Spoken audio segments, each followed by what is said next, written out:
Hey folks, it's Nate. Thanks for joining me at the art table again today. So, I mentioned in my review of Alpha Core that I'm not really a fan of American comic books, specifically those in the superhero tradition. Now, that's not a blanket statement. Don't get me wrong, I don't hate every single comic ever made by Americans. No, on the contrary, I actually like a fair number of them. And in fact, one of my primary artistic inspirations is Bill Watterson, who is, of course, the illustrator of Calvin and Hobbes. Not a superhero comic or even a traditional floppy book comic, but a newspaper comic strip, which is definitely within the American illustration tradition. No, my problem with American comics is a little more complicated and a little more meta, to be perfectly honest.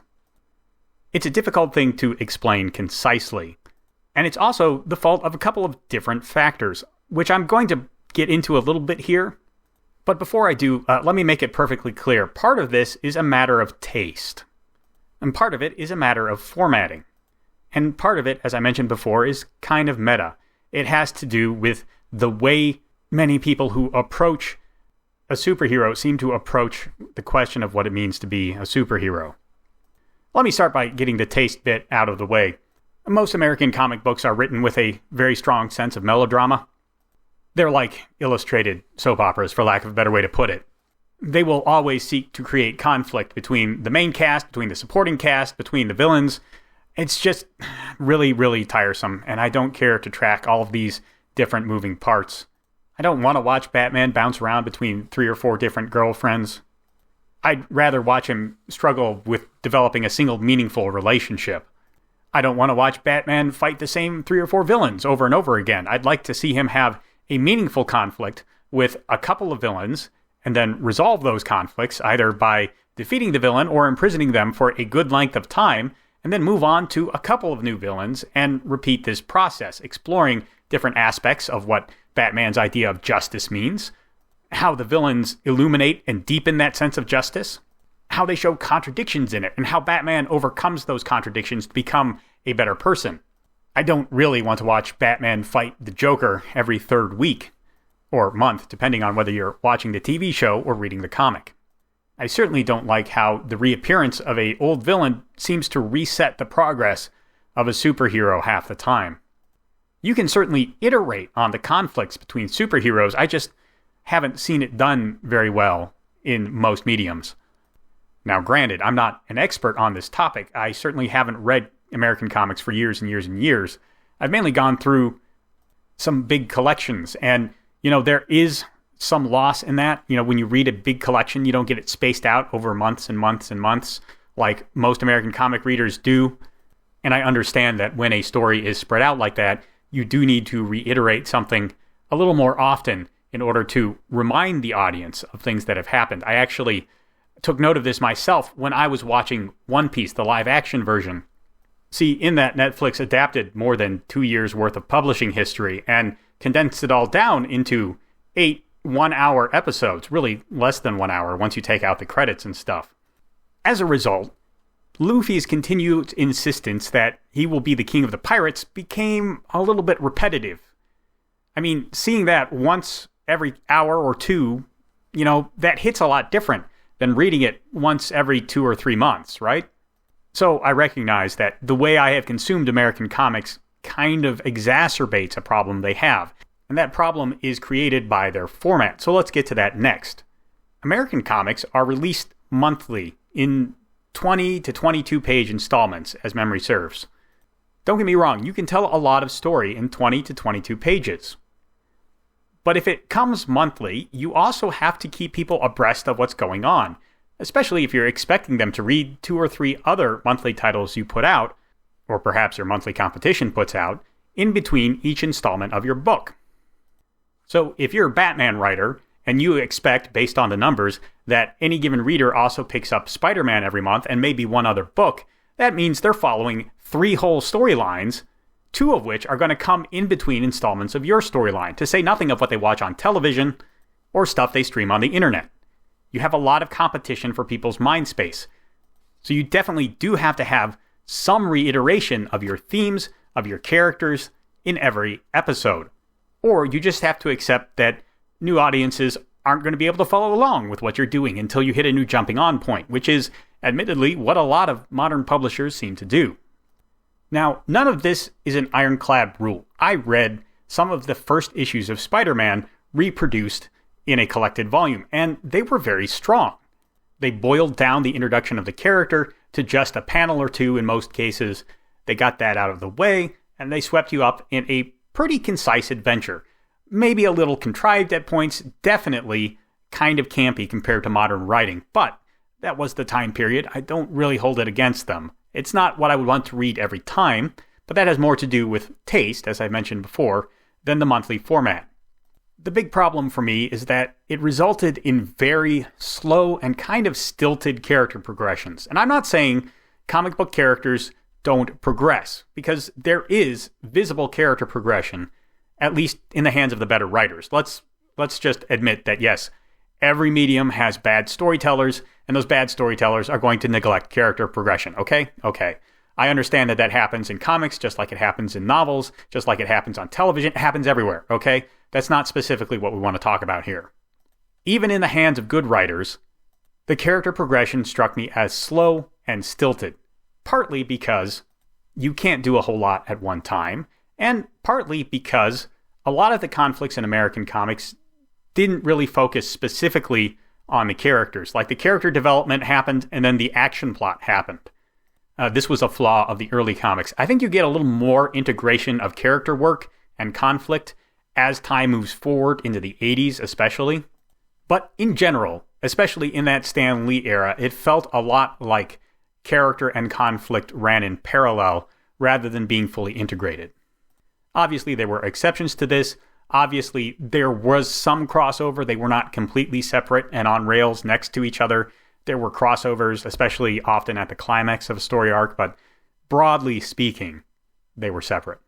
At least as I've read. And it was common enough that I began to lose interest in following these storylines. Maybe there is better storylines in the future that I would have been better off being introduced to, but it's not what happened, so what can I do? So we've talked about taste, and we've talked about formatting. These are the issues which I don't think anyone can really do anything about. Well, that's not entirely true. Obviously, you can change the formatting, and indie comics have been changing the formatting over the last 5 or 10 years. But, if you grew up reading these really melodramatic comics where everything is kind of this weird interpersonal conflict and any attempt to resolve something is immediately interrupted because a new supervillain has appeared on the scene and you have to run off and do something, if that's your cup of tea, enjoy it. It's not for me. And while there have been some innovations in the format, specifically through the creation of webcomics and crowdfunding giving you much larger installments of comics, not a whole lot of innovation on the basic formatting has really made itself known, at least in the superhero genre, which admittedly is not the thing I'm the most familiar with. Of course, I have reviewed the Rippaverse stuff, and I've read some other superhero comics as well that I haven't done reviews for a bunch of reasons, which are not really the point here. My point is, I haven't seen a whole lot of innovation on the formatting front. People seem to behave as if a longer book was just a monthly book stretched out over more pages. Or in the case of AlphaCore, that read like it was 2 or 3 monthly books put together, both of which are fine if you're a fan of that format. As I said, I'm not really a fan of that format, so what can you do? But there is a problem that has nothing to do with taste or the format that I have with American superhero comics, and that is the heroes are treated kind of like a suit. And I'm not just talking about legacy characters, which I understand some people don't really like, although I have my own opinions on that. In particular, The Flash, who is my favorite superhero.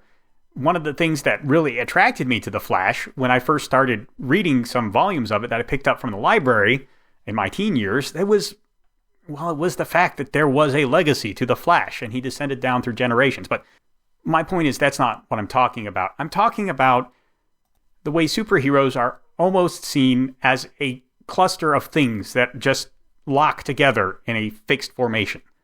Case in point, the flying brick, right? Flying guy who is indestructible and has a tough, optimistic personality. This guy is basically Superman, or some kind of weird subversion of Superman, like Homelander or the Plutonian. And you know what? Great, fine. Superman is a really interesting character. I've seen some great stuff done with him. I thought Mark Waid's Irredeemable was a really interesting look at the Superman archetype and what it might be like if you suddenly have this very virtuous person take a heel turn, snap, and turn bad. I find Homelander to be really kind of dull, The really good guy was evil all along. Not as interesting, I think, as a person who is genuinely good suddenly becomes genuinely evil, and you have to grapple with that.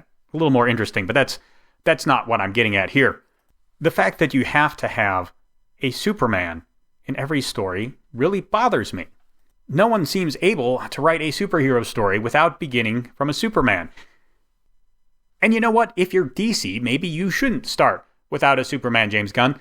Maybe you should start with that character who is the foundation of your story.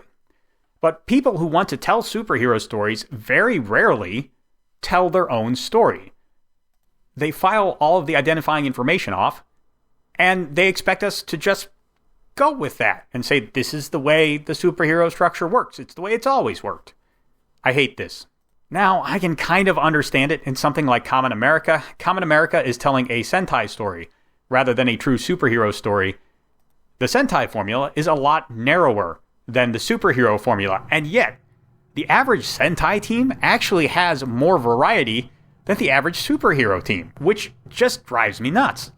Sentai teams tend to be defined by the weapons they use and the way they transform, and whether or not they have Megazords, but that's a whole other thing.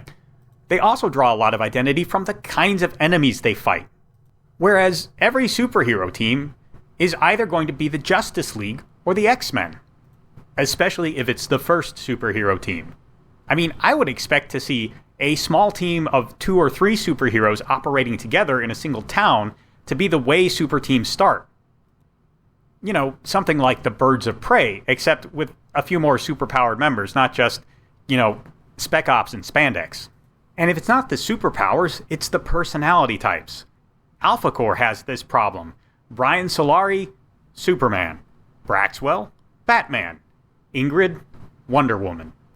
They're not one-to-one translations. There is a little bit of riffing on the basic tune there, but they are basically the Boy Scout hero, the brooding vigilante, and the peacemaking woman with superpowers, all translated into the context of the Rippaverse.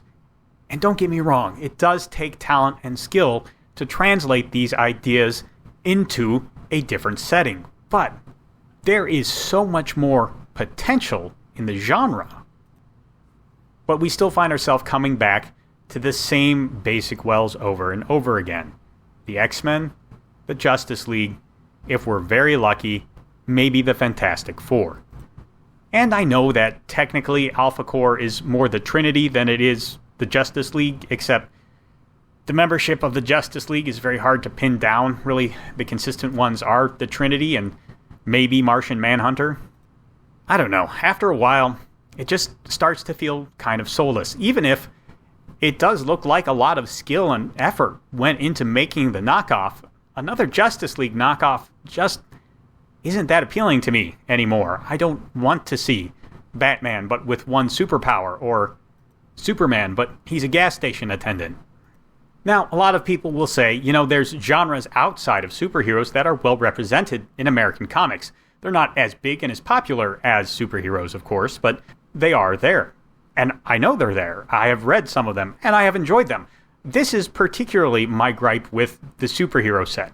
I really think there are ideas and concepts there that could be explored and really be exciting to read about and fun to see unfold over time in this kind of serialized format that no one is going for. Everyone who sits down to write an American comic seems to be determined to knock off an existing formula, and I kind of understand why. The first step in storytelling is to iterate on stories you've already heard. And the Justice League and the X-Men, and to a lesser degree the Fantastic Four, are really well-known stories in comics that people have seen a lot of. So they're going to begin by iterating on those. I get it. I'm just not that into it, I guess. Anyway, it's an opinion I'm in the minority on. I'm aware of that. And like I said in Alpha Corps, I really don't have a problem with that kind of stuff being put out. There's clearly a lot of hunger for it. It just doesn't appeal that strongly to me personally. And there are a lot of people out there who see these flaws but are perfectly willing to look past them. I think even I can do that when I'm reviewing a product like AlphaCore. It's just not something I want to do all the time, but that's just me. Let me know what you think down in the comments below. There's a like button and a subscribe button down there. You can use those as you see fit, and I'll talk to you later.